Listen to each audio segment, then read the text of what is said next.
All right, well, it's time to order some feeder food because I'm almost out.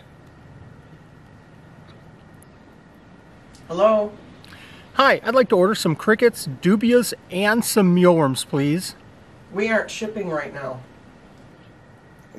Wait a second. I don't understand. What do you mean that you can't ship right now? I have to have some feeder insects. My animals need to eat. They depend on me. I need some feeder insects. Sir, it's negative 10 degrees outside. We are not shipping any live insects right now. Are you crazy? Am I crazy? Maybe.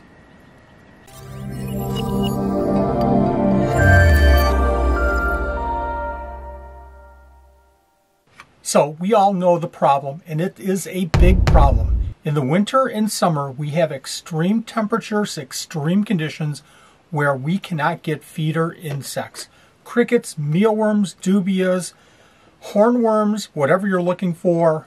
In extreme temperatures, we cannot get them shipped in. And worst off, pet stores can't get them shipped in either. So it is critical because our reptiles depend on us to get them food so that they can survive. You want to know another really scary situation?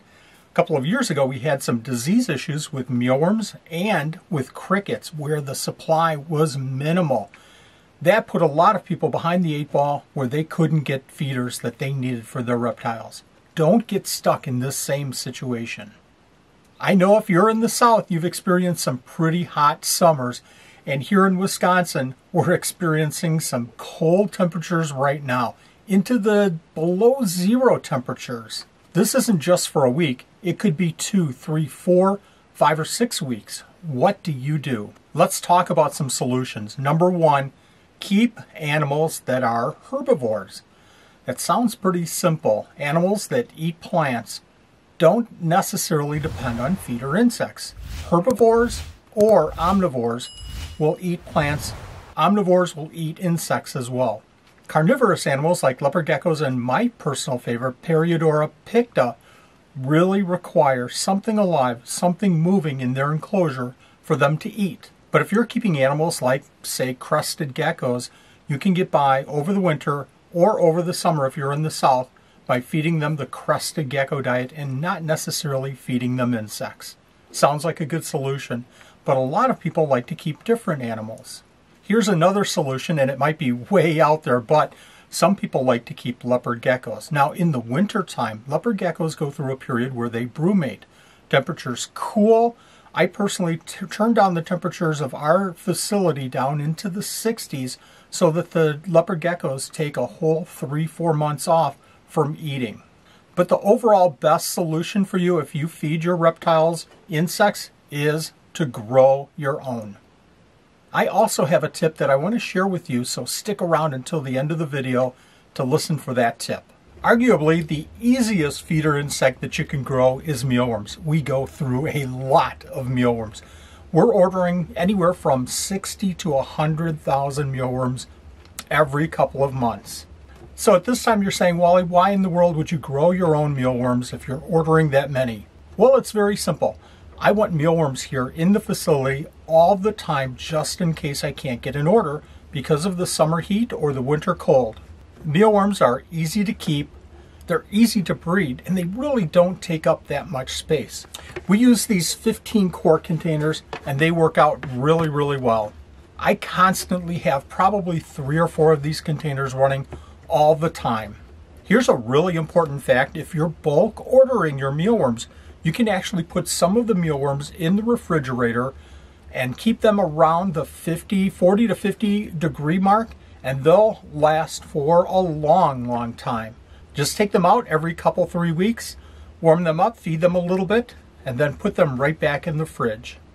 So what are the cons of mealworms? Well, they're a little bit tricky to harvest, and some people have a concern about the exoskeleton of the mealworms being chitin, and that's a little bit more difficult for animals to digest.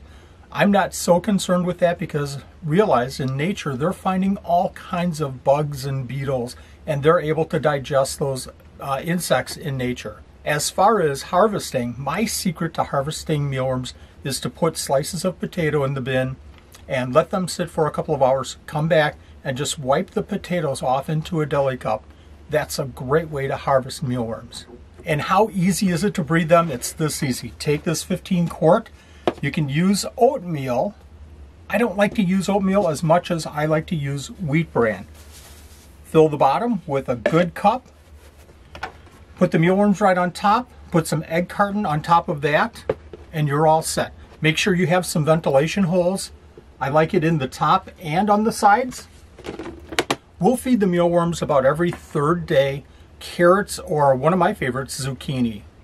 The mealworms become pupa, the pupa become beetles, and the beetles lay eggs that then become new mealworms. Now you can separate the beetles out into additional pans. We just let them go in one pan, and we constantly have tons of mealworms in this one container. I have the link to a couple of good videos in the description on raising mealworms. Make sure you check those out. Another option that you have to make your own feeder insects is to go with dubia roaches. Dubia roaches are very, very popular insects to breed right now and to feed your reptiles. They're really easy to maintain, and as you guessed, they breed like crazy. Now there's a couple of cons to raising dubias. Number one is they do require a little bit of a bigger enclosure to breed. Number two is they do require heat. You have to keep them at least in the 80s, 85, 90 degrees. There's certainly that ick factor of raising dubias, but after you work with them for a while, they're just like crickets. In fact, they're even slower than crickets, which makes them easier to maintain. But finally, with dubias, there is that chance that a dubia can get out into your reptile's enclosure and turn out to be that Godzilla dubia. As I mentioned, they're super easy to maintain. We add cardboard, egg carton cardboard, into a container with some ventilation and ventilation on the top. We add in the dubias. In here we have about 5 female, or in here we had about 4 or 5 males and about 20 females. We always like to go at least 1:4 or 1:5 ratios. We don't put anything at all in the substrate to make it a little bit easier to harvest the roaches. We then add a cup of the supreme feeder food and a cup of water crystals, and then we're all set. Harvesting is pretty easy. You can get the green sifter trays off of Amazon, or you can make your own using buckets, drill out holes from large to small, and then the last bucket doesn't have any holes at all. By pouring the dubias into the stacked containers, they'll separate themselves so that you can get the smallest ones on the bottom. Now, if you have small animals to feed, a great food is fruit flies. Wingless fruit flies are absolutely one of the best foods that we have in our facility. You're going to be amazed that even a 2, 3, 4-inch reptile will take fruit flies. Fruit flies are easy to maintain, easy to breed. They're certainly easy to set up. They're easy to harvest, and they reproduce very, very quickly. About the only negative with fruit flies are that they are very, very small, and you have to set them up every 2 to 3 weeks depending on the type of wingless fruit fly that you're working with. Let me show you how easy it is to set up a fruit fly culture.